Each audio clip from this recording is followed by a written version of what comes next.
Llegamos a la ficha 20, Cosmovisión y vida pública. Pasamos a las láminas que tenemos que describir y en primer lugar vamos a ver las correspondientes a la estratificación social en Mesoamérica.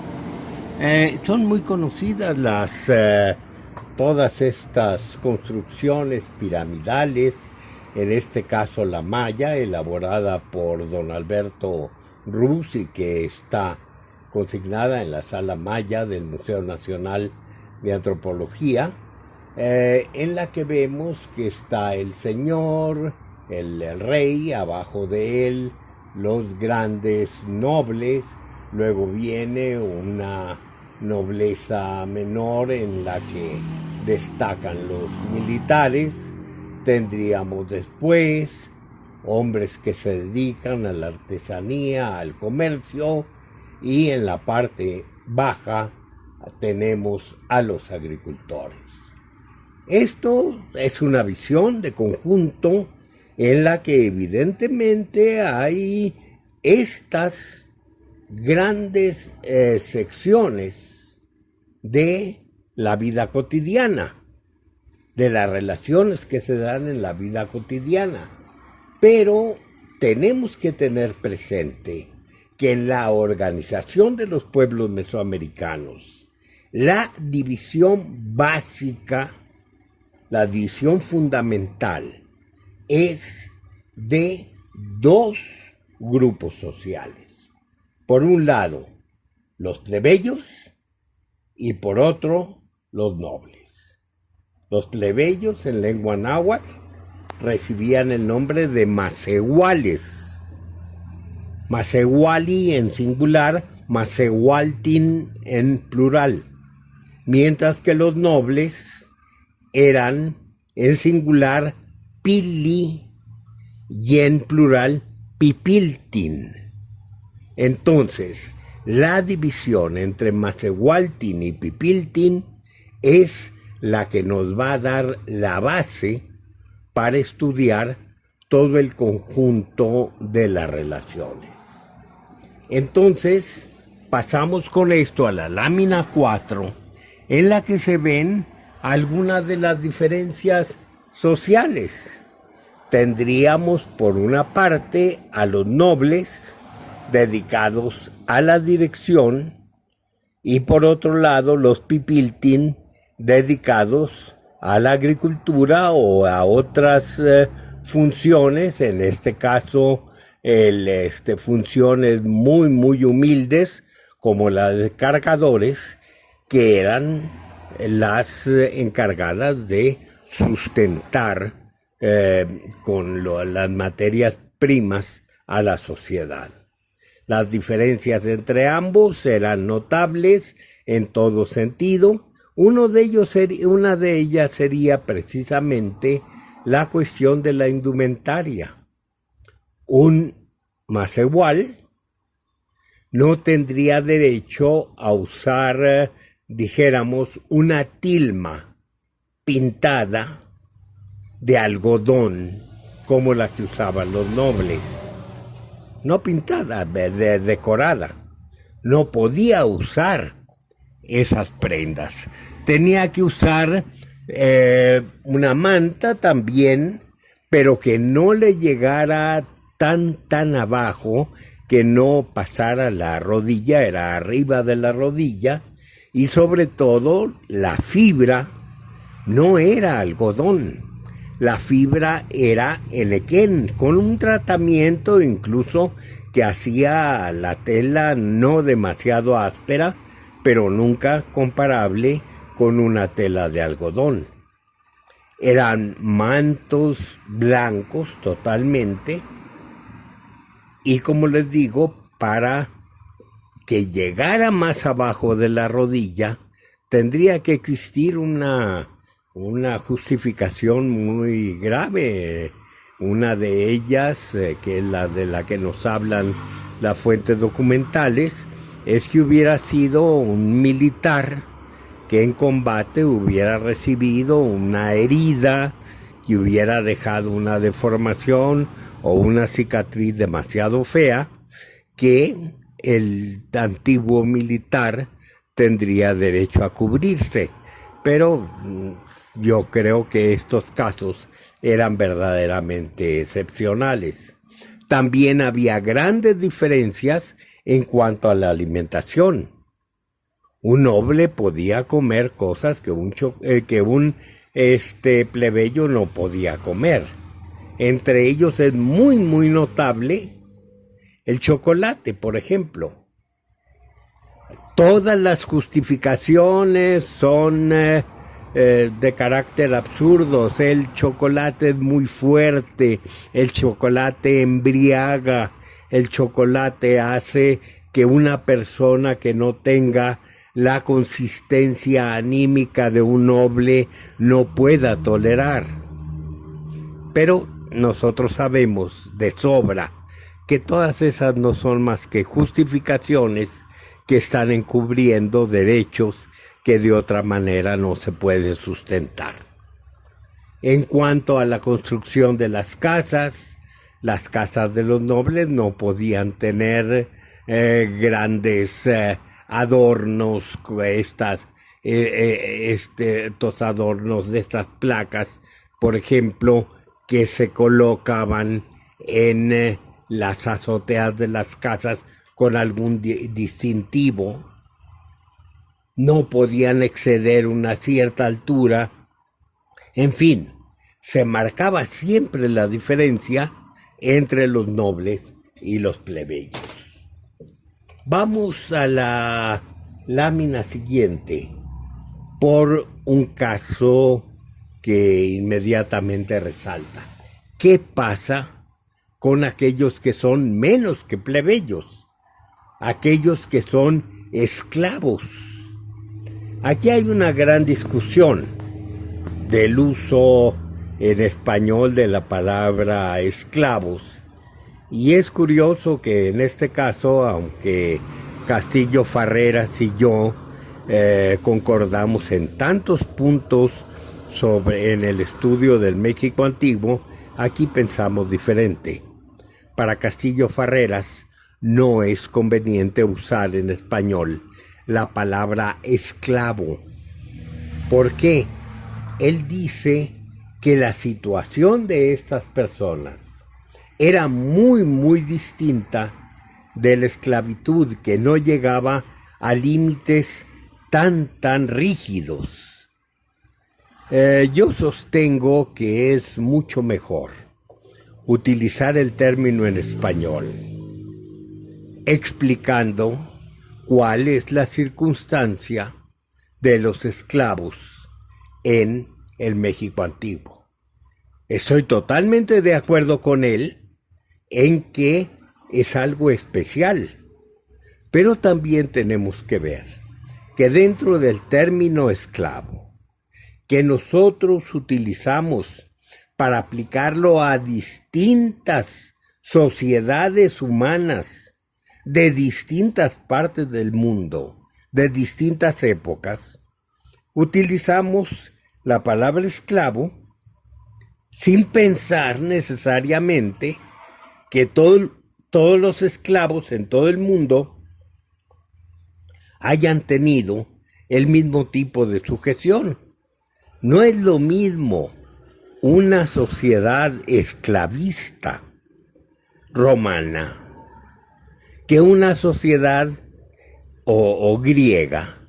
No es igual que la situación de los esclavos en China, la situación de los esclavos en algunos pueblos africanos, o la situación de los esclavos ya muy próxima a nuestros días en los Estados Unidos, en la parte del sur que originó toda esta guerra civil que nosotros conocemos por la historia. Los esclavos dedicados principalmente a los campos algodoneros. Entonces, si dentro del panorama de la historia universal aceptamos que ha habido muy distintas categorías de esclavos, Vamos a aceptar una más, para no meternos en problemas lingüísticos de darles nombres. Imagínense, si usamos este criterio en Mesoamérica, cuántas lenguas tendríamos que utilizar, con el problema incluso de la pluralización, en el caso de mayas, en el caso de nahuas, en el caso de zapotecos, en el caso de mixtecos.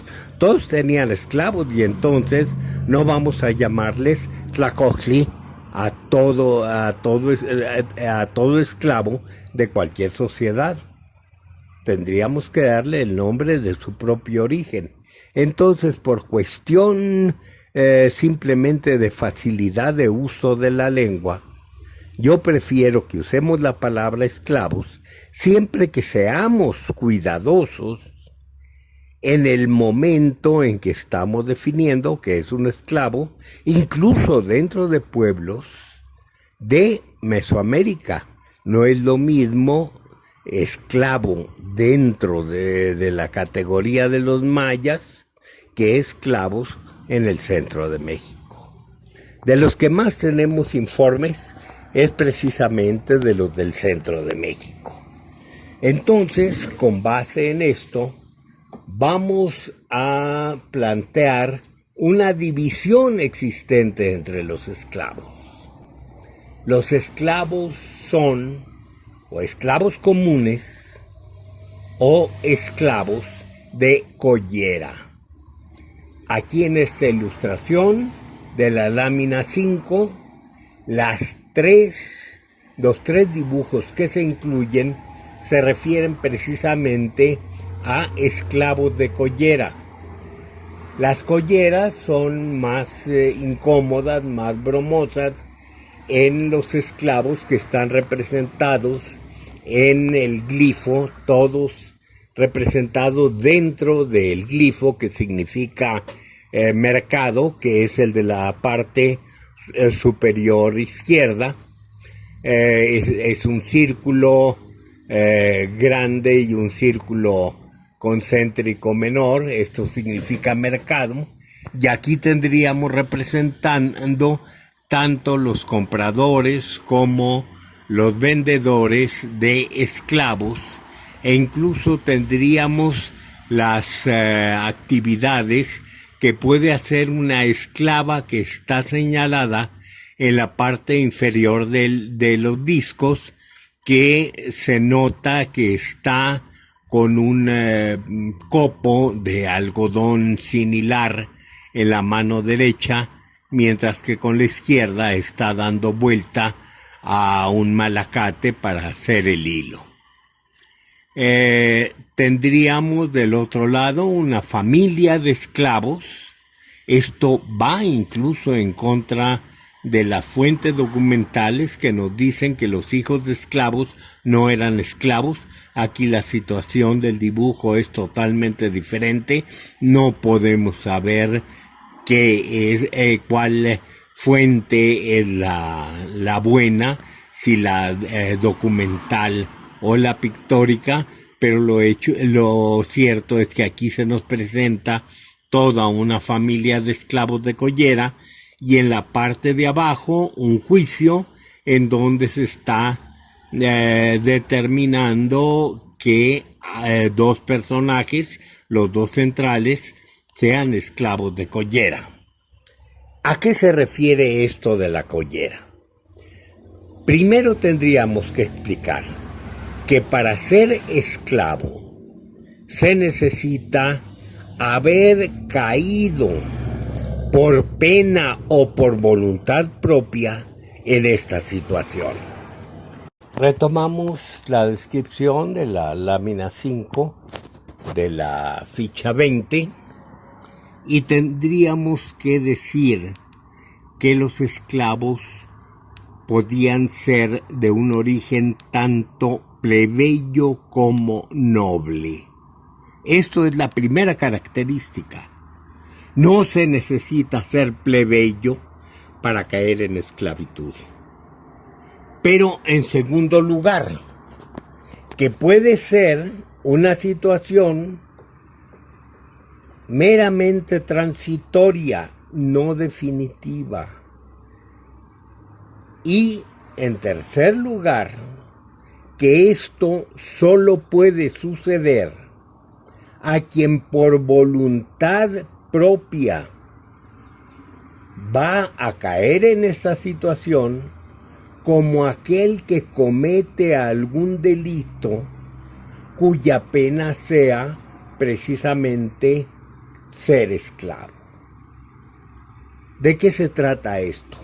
Básicamente de una deuda económica.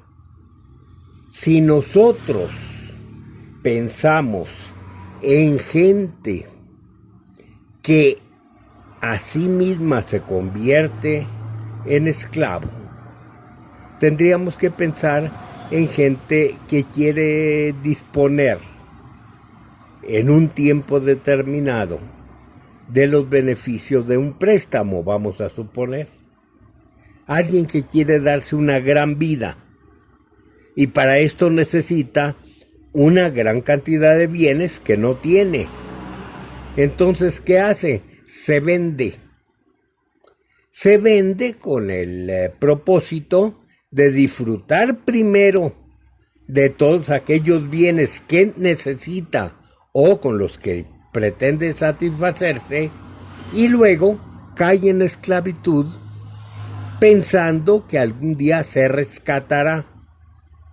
Entonces ya tenemos aquí la idea de una posibilidad de rescate, como pagando la deuda por la que es esclavo. De esto nos hablan las fuentes y hacen la aclaración de que quienes caían en este estado eran principalmente los jugadores que apostaban grandes cantidades en el patoli o en el juego de pelota. Recuerden ustedes que vimos que el patoli era un juego de mesa que se hacía con una especie de dados. Entonces, se jugaba ellos mismos al patoli o apostaban en un juego de pelota y caían en la esclavitud. También nos dice que las prostitutas muy generalmente se hacían esclavas, comprometiéndose a servir a un amo. Pero esto entraba en una especie de contrato. Yo me constituyo, por decirlo así, en una prenda viviente de mi propia deuda. Yo no puedo pagar lo que debo ahorita, pero puedo darme en prenda, como si se fuera a empeñar algo al Monte de Piedad. Cuando yo haya adquirido bienes suficientes, que son de mi propiedad, aunque sea esclavo, y pague mi deuda, yo me rescato. Esto no lo tendríamos dentro del derecho romano. En el derecho romano, propiamente, el esclavo es una cosa. Una cosa no puede tener derecho de propiedad. Entonces los esclavos simplemente no podían rescatarse a sí mismos. Tendrían que esperar el reconocimiento de su trabajo o el cariño de algún amo para que los convirtiera en libertos.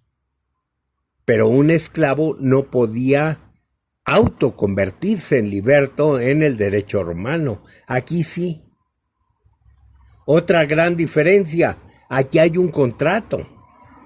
Y en este contrato se dice cuáles son los trabajos que yo voy a realizar para mantenerme, para pagar mi manutención mientras yo sea propiamente una prenda. Y no es cuestión de que el amo decida que yo tengo que dedicarme a esto o a lo otro. Sí, a mí no me conviene, yo me limito a lo que estoy contratado.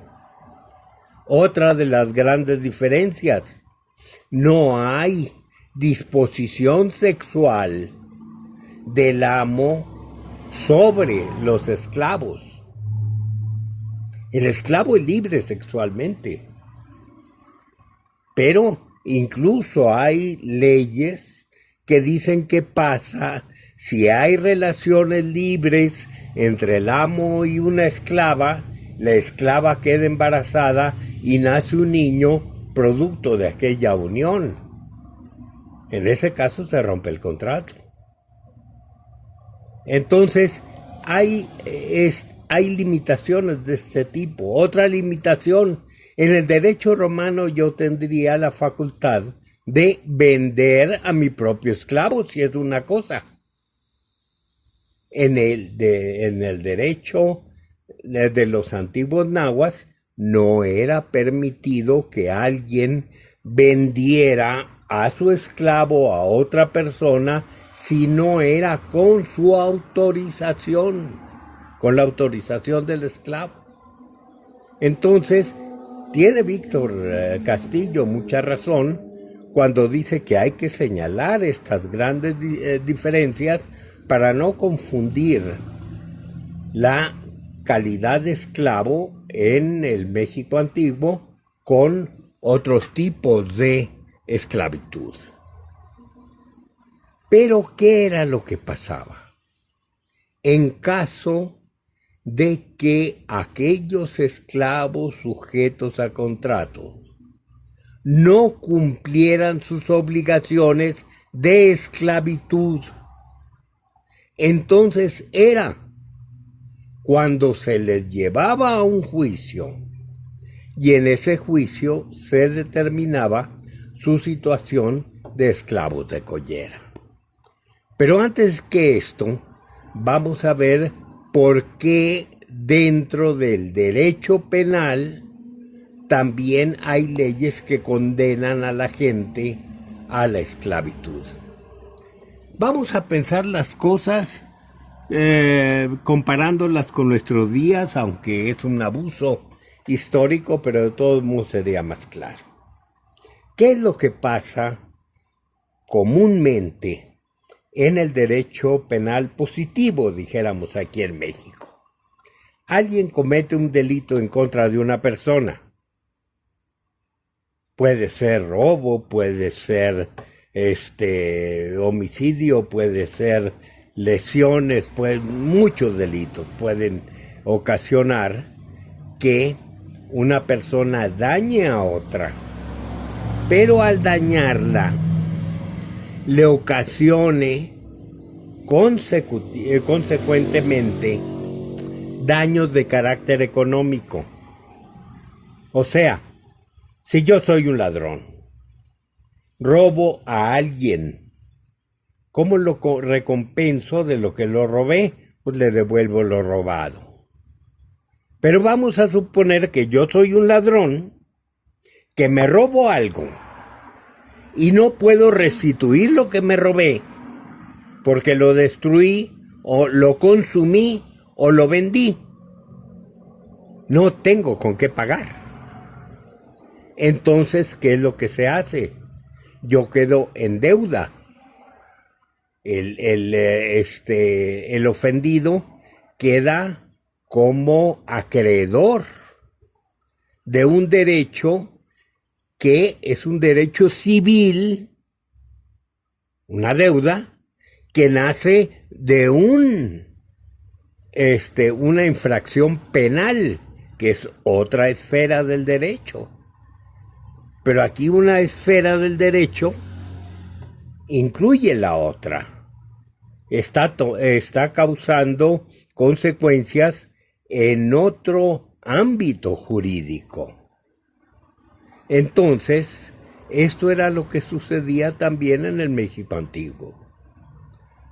Yo me convierto en un ladrón que no tengo con qué pagar. ¿Qué es lo que sucede? Que entonces la sentencia del juez dice que yo tengo que convertirme en esclavo para poder pagar. Y soy esclavo hasta que yo pague. Si el delito es homicidio, el homicida mata a un jefe de familia. ¿Quién va a mantener a la viuda? Entonces, hay la sentencia de que el homicida se convierte en esclavo de la viuda si es que no es ejecutado. Y así era como una sentencia llevaba constantemente a los hombres libres a una situación de esclavitud. ¿Por qué se menciona tanto a los nobles? Porque era una forma de controlar a la nobleza. La nobleza tenía muchos delitos, entre ellos, obviamente, las acusaciones de traición a la patria, equivalente a traición a la patria, que decía que él debía pasar a la calidad de esclavos, perdía incluso su calidad de noble y quedaba condenado a la esclavitud.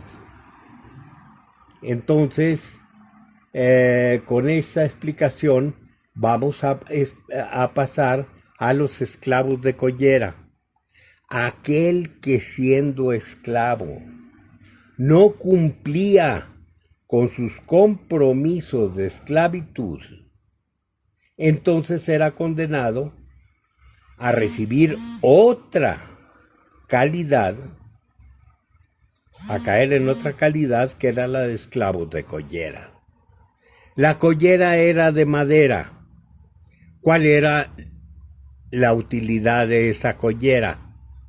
Pues tal vez si la vara era larga, como lo estamos viendo en el dibujo del mercado, era que cualquiera podía atraparlo en caso de que quisiera huir.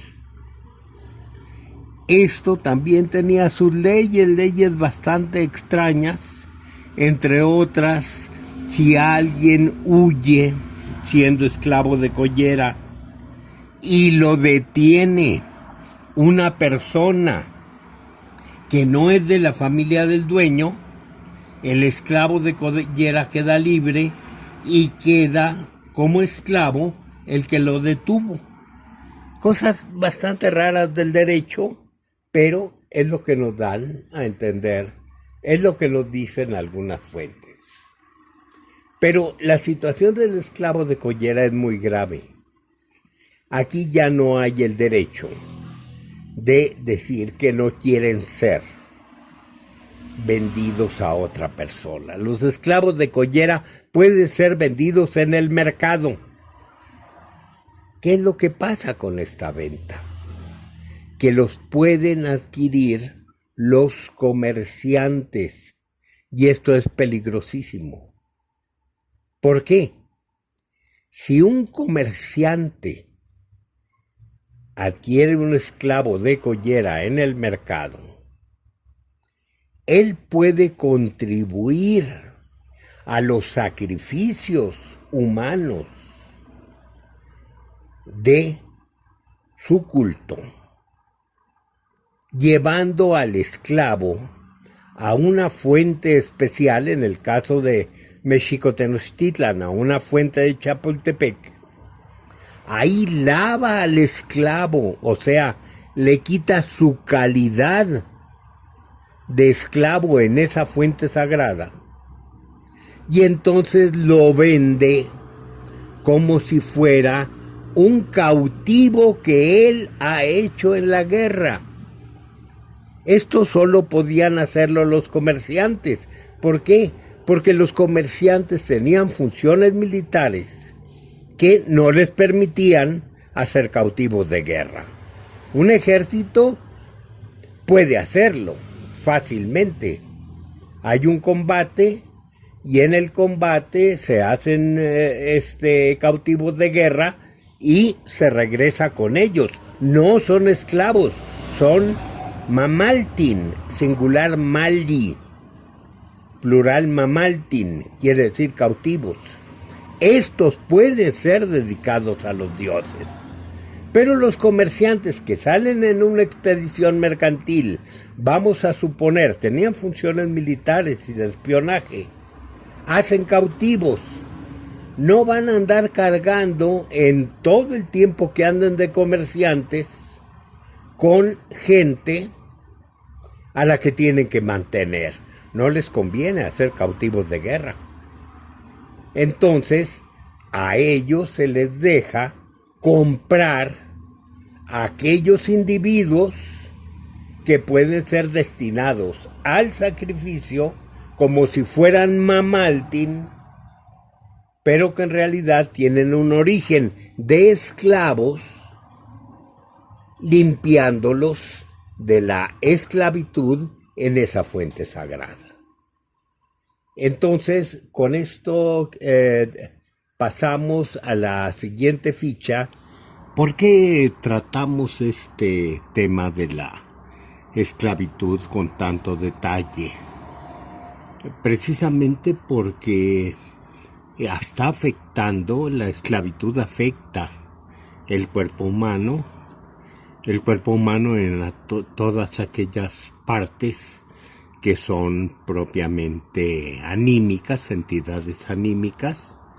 De las entidades anímicas, principalmente la que reside en el corazón, o sea, la entidad anímica más importante, que es la que da la identidad humana.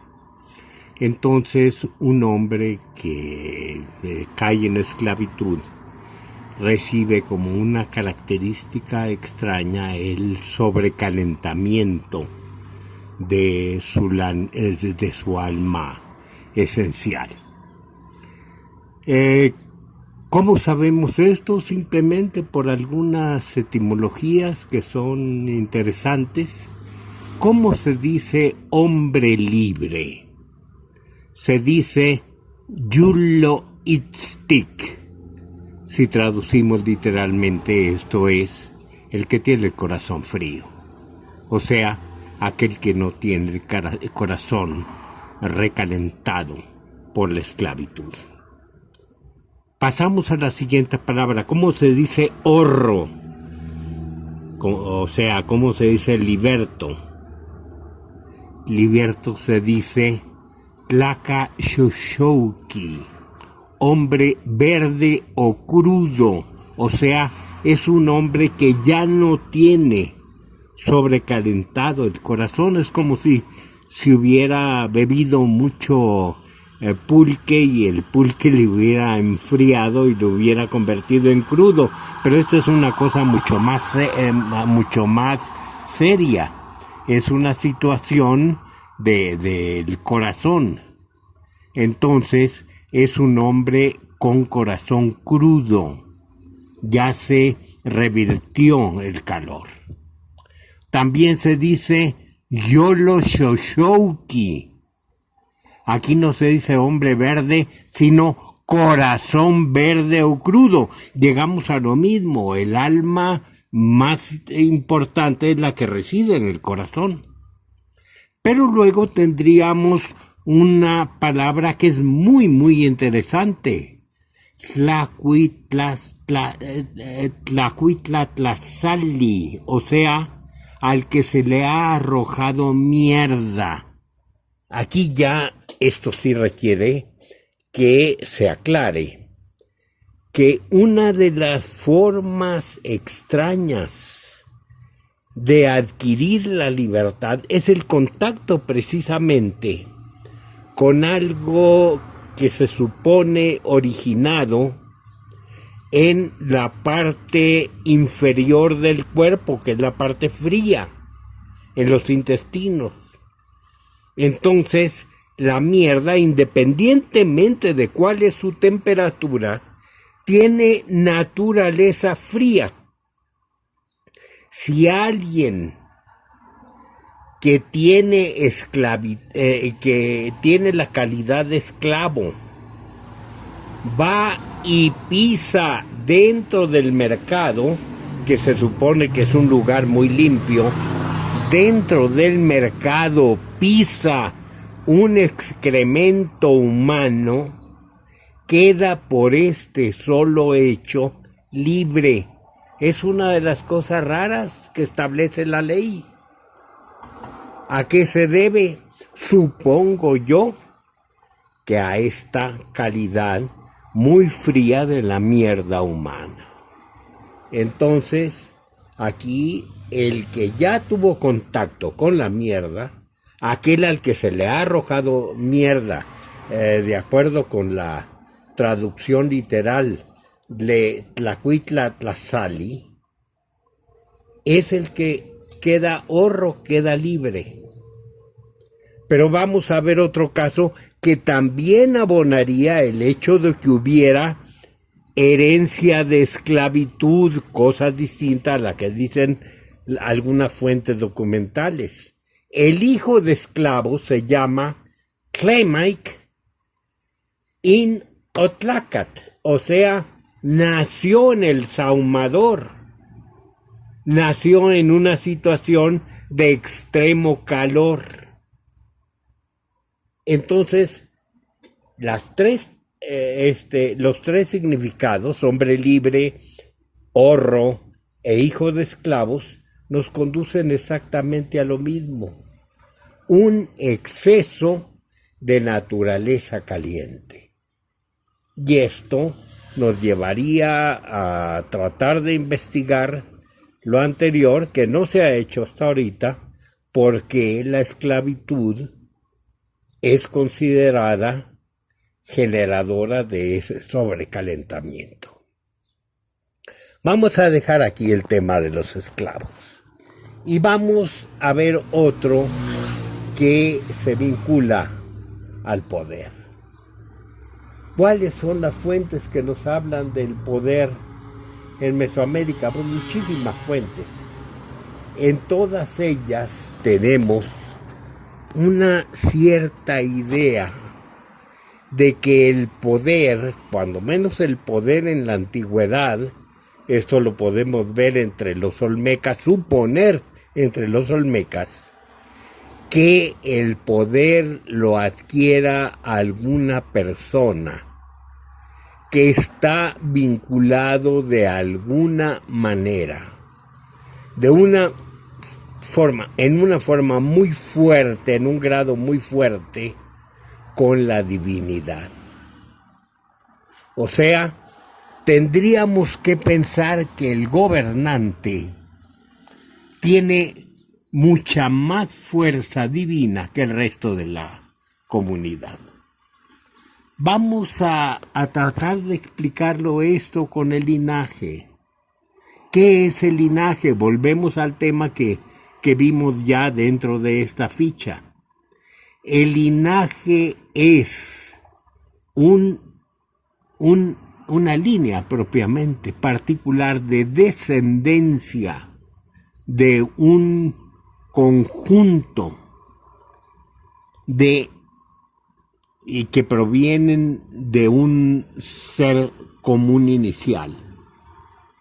Una línea de descendencia particular que tiene determinada función. Eso es un linaje. Todos se supone que vienen de un generador de hombres.